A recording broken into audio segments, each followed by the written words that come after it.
Assalamualaikum, myself Dr. Jilani and I am back with another video and today's topic is hypertension. अब hypertension क्या है मैं आपको पहले बता दूं।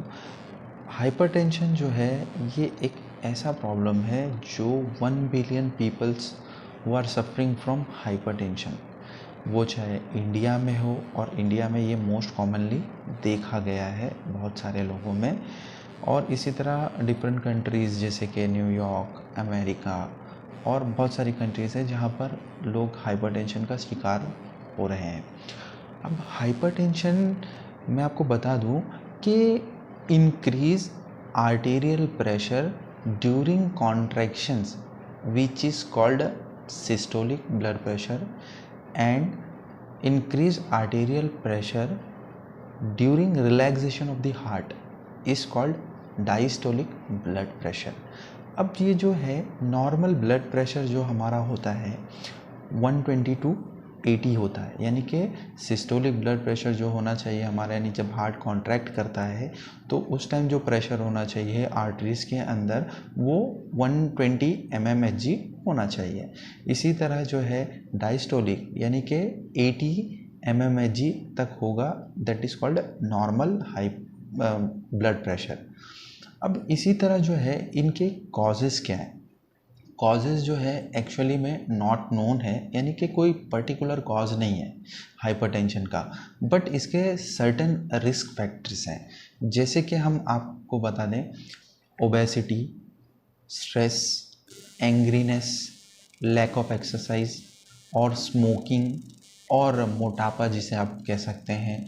और इसी तरह जो है आप कह सकते हैं कि जो लोग मतलब एक पर्टिकुलर सेडेंट्री लाइफस्टाइल के साथ जी रहे होते हैं, लाइक जिनका कोई प्रॉपर टाइम नहीं होता सोने का, ना जागने का, ना खाना प्रॉपर टाइम पर खाने का, और बहुत मोस्ट इम्पॉर्टेंट जो इसका रिस्क फैक्टर है वो है सॉल्ट। यानी कि जैसे कि अब हम मार्केट में कोई भी जंक फूड खाते हैं तो वी डोंट नो कि वो किस क्वालिटी का सॉल्ट यूज़ करते हैं और कितने अमाउंट में यूज़ करते हैं।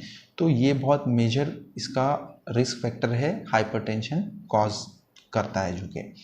अब इसी तरह मैं आपको बता दूं कि फर्स्ट जो है इनके पर्टिकुलर मतलब क्राइटेरिया दिए गए हैं, जिसमें एक होता है कि नॉर्मल ब्लड प्रेशर जो, जैसे कि मैंने आपको बताया 120/80 mmHg is called normal blood pressure. But इसमें जो है एलिवेटेड मीन्स वी कैन से 120 से लेकर 130 तक, यानी कि 129 तक, which is called as a elevated hypertension हम इसे नहीं कहते हैं, बट ये जो है इनके स्टेजिंग क्राइटेरियाज में आते हैं। इसी तरह जो है स्टेज 1 हाइपरटेंशन क्या है कि अगर ब्लड प्रेशर 129 से मोर देन 140 और वी कैन से 139, तो ये स्टेज 1 हाइपरटेंशन है। अब इसी तरह जो है स्टेज 2 हाइपरटेंशन है। स्टेज 2 हाइपरटेंशन में क्या होता है कि जो हमारा सिस्टोलिक ब्लड प्रेशर होता है, यानी कि जो कॉन्ट्रैक्टिलिटी ऑफ द हार्ट होती है आर्टेरियल, तो उसमें जो प्रेशर होता है मोर देन 140 mmHg होता है, तो उसे हम स्टेज 2 हाइपरटेंशन कहते हैं। इसी तरह जो है डायस्टोलिक जिसमें मोर देन 90 mmHg होगा, जिसे हम स्टेज 2 डायस्टोलिक हाइपरटेंशन कह सकते हैं। अब इसमें जो है मैं आपको बता दूं होता क्या है कि पहले तो हमारा हार्ट कहीं ना कहीं इन्वॉल्व हो जाएगा, हमारी किडनी इन्वॉल्व हो जाती है, जिसकी वजह से हमें किडनी रिलेटेड प्रॉब्लम्स हो जाते हैं, हार्ट में अथेरोस्क्लेरोसिस हो जाता है, या फिर हमें बहुत सारी सर्टेन बीमारियों का सामना करना पड़ता है। अब इसी तरह जो है आई डिसीजेस होने लगती हैं हाइपरटेंशन की वजह से, जिसे हम हाइपरटेंसिव रेटिनोपैथी कहते हैं। इसी तरह जो है वेन्स के प्रॉब्लम्स हमें होने लगती है, जैसे कि वेस्कुलराइटिस होता है, या फिर और आप अथेरोस्क्लेरोसिस कह सकते हैं, जिनमें क्या होगा कि हम हाइपरटेंशन की वजह से ये सारी प्रॉब्लम्स के शिकार हो जाते हैं। अब फर्स्ट जो हाइपरटेंशन की मैं पैथोफिजियोलॉजी बता दूं आपको कि जब एक हमारी आर्टरी होती है, तो आर्टरी जो होती है इसके जो अंदर एंडोथेलियल सेल्स होते हैं, एंडोथेलियल सेल्स जो होते हैं वो डैमेज होना शुरू हो जाते हैं। We can say as a cracking of vessels, endothelial cell और एंडोथेलियल ब्लड वेसल्स। तो जिसकी वजह से जो है एक पर्टिकुलर टाइम पे जो है हमारा एंडोथेलियल सेल्स जो होता है वो डैमेज होने लगता है, जिसकी वजह से हम एन्यूरिज्म के शिकार हो जाते हैं, या फिर MI, myocardial infarction, we can say in easy languages heart attack, और इसी तरह स्ट्रोक, जैसे कि वो हेमरेजिक भी हो सकता है, नॉन हेमरेजिक भी हो सकता है। तो ये सारी चीज़ें मतलब हमारे लोगों में हमने देखी है। अब ये होता क्या है कि जब हार्ट किडनी को ब्लड सप्लाई करता है तो किडनी जो है ब्लड प्रेशर रेगुलेशन का काम करती है, जिसकी वजह से क्या है वहाँ पर रेनिन करके एक एंजाइम होता है, वो हमारी बॉडी के अंदर जो रहता है ऑलरेडी वो सिक्रीट करता है। अब उससे क्या होता है कि जो है सॉल्ट रिटेन होने लगता है वाटर के साथ, जिसकी वजह से क्या होगा कि फ्लूइड का वॉल्यूम जो होता है वो बढ़ जाता है, जिसकी वजह से हाइपरटेंशन हो जाता है। अब मैं इसके बारे में आपको बता दूं, हाइपरटेंशन में जो है हम प्राइमरी हाइपरटेंशन देखते हैं और सेकेंडरी हाइपरटेंशन देखते हैं। प्राइमरी हाइपरटेंशन ये हम उन लोगों में देखते हैं जिनकी उम्र ज़्यादा होती है, और ये ओबेज लोगों में देखा जाता है, और सॉल्ट बहुत ज़्यादा इस्तेमाल करने की वजह से भी होता है। और इसी तरह जैसे सेडेंटरी लाइफस्टाइल, यानी कि कोई प्रॉपर खाने का टाइम नहीं, सोने का टाइम नहीं, मतलब उनकी लाइफस्टाइल पूरी चेंज होती है, ख़राब होती है।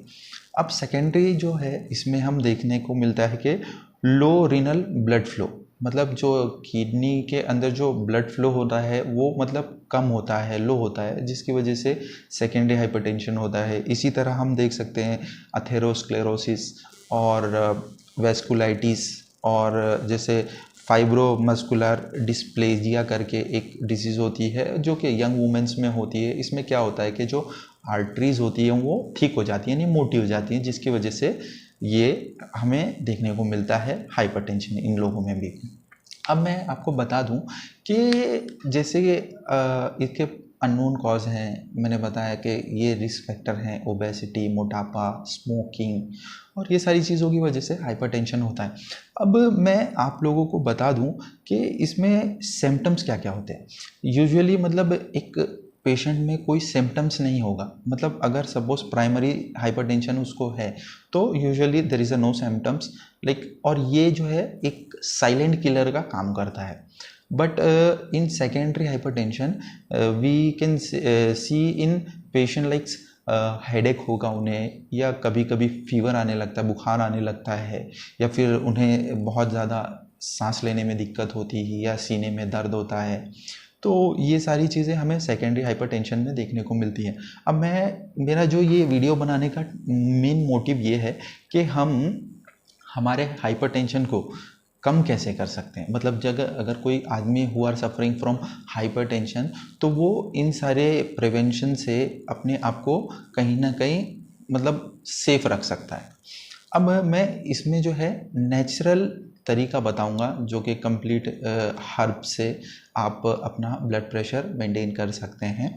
अब फर्स्ट जो है अश्वगंधा। अश्वगंधा जो आपको इजीली पाउडर फॉर्म में मार्केट में मिल जाएगा। अब अश्वगंधा में क्या होता है कि एडेप्ट्रोजन करके एक केमिकल होता है, वो जो है स्ट्रेस, एंजाइटी और बीपी को कम करने के लिए काम करता है हमारी बॉडी में। दूसरी चीज़ जो है ये इम्यूनिटी को बढ़ाता है। अब इसी तरह जो है दूसरा जो है हमारा, जिसे हम गार्लिक कहते हैं, यानी कि आप कह सकते हैं लहसुन। तो लहसुन का एक आप डेली मतलब सीड यूज़ कर सकते हैं, जो रॉ क्रॉप बोलते हैं जिसे, आप वो डेली एक इस्तेमाल कर सकते हैं। उससे क्या होगा कि एंजाइटी और कोलेस्ट्रॉल और स्ट्रेस रिड्यूस होगा, और जिसकी वजह से ब्लड प्रेशर आपका काफ़ी अच्छा रहेगा, मेंटेन रहेगा।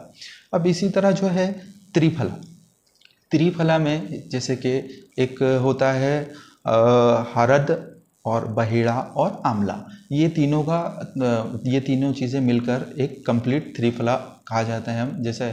और यूनानी सिस्टम ऑफ मेडिसिन में जैसे हम हरेरा, बरेरा, आंवला कहते हैं। अब ये जो है पर्टिकुलर ये जो काम करते हैं कोलेस्ट्रॉल को कम करते हैं, साथ ही साथ में जो है हमारी आर्टरीज जो नसें होती हैं उनको क्लीन करने का काम करते हैं, और साथ ही साथ में इनके अंदर जो है एंटी इन्फ्लामेटरी प्रॉपर्टीज़ होती हैं, जिसकी वजह से जो है हमारा ब्लड प्रेशर काफ़ी हद तक नॉर्मल रहता है और ये ब्लड प्रेशर को मेंटेन रखते हैं। अब इसी तरह जो अजवाइन अजवाइन जो कि हम डेली लाइफ में बहुत यूज़ करते हैं अपने खाने में, तो अजवाइन को आपने क्या करना है कि एक तवे पे रख कर थोड़ी देर भून लें। भूनने के बाद में उसका पाउडर फॉर्म बना लें। पाउडर फॉर्म बनाने के बाद में आप उसे इस्तेमाल कर सकते हैं। तो ये भी जो है मतलब बीपी को लो करने का, मतलब नॉर्मल करने का एक बहुत बेनिफिशियल हर्ब है, जिसे हम नेचुरली यूज़ कर सकते हैं अपनी लाइफ में। और अगर जैसे कोई आदमी है जिसको डाइजेशन का प्रॉब्लम होता है, आफ्टर मील खाना खाने के बाद में उसके थोड़ी हाइपर एसिडिटी जैसा होता है, तो वो खाना खाने के बाद में भी इस्तेमाल कर सकता है। इससे डाइजेशन बहुत अच्छा काफ़ी हद तक इम्प्रूव होता है। अब आंवला आंवला जो है, ये जैसे कि जिसे हम इंडियन गोसबेरी कहते हैं, ये जो है बहुत बहुत बेनिफिशियल, जिसे हम बीपी को कम करने के लिए यानी नॉर्मल करने के लिए इस्तेमाल करते हैं। अब इसमें क्या होता है कि ये जो है ब्लड प्रेशर को मेंटेन रखता है। ब्लड प्रेशर के साथ साथ में क्या है, आप इसे इस्तेमाल इस तरह करें कि जो ब्लैक सॉल्ट होता है, ब्लैक सॉल्ट के साथ में इसे थोड़ा सा मिक्स करके और इसका जूस बना लें आंवले के साथ में, और एक से 2 चम्मच आप दिन में इस्तेमाल करें खाली पेट।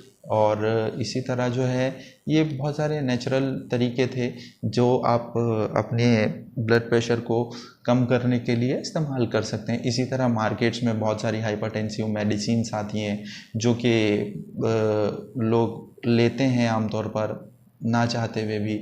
तो उम्मीद करता हूँ कि आप लोगों ने इस वीडियो से काफ़ी कुछ सीखा होगा। तो अगर आप इस चैनल पर नए हैं तो मेरे इस वीडियो को लाइक करें और इस चैनल को सब्सक्राइब करें, और अपने फ्रेंड्स और दोस्तों में, फैमिली मेम्बर्स में अगर ये वीडियो नॉलेजेबल लगी हो तो उन्हें शेयर करें। Thank you. तब तक के लिए मिलते हैं हम किसी एक दूसरे टॉपिक के साथ। तब तक के लिए अपना ख्याल रखें और डू लाइक एंड कमेंट।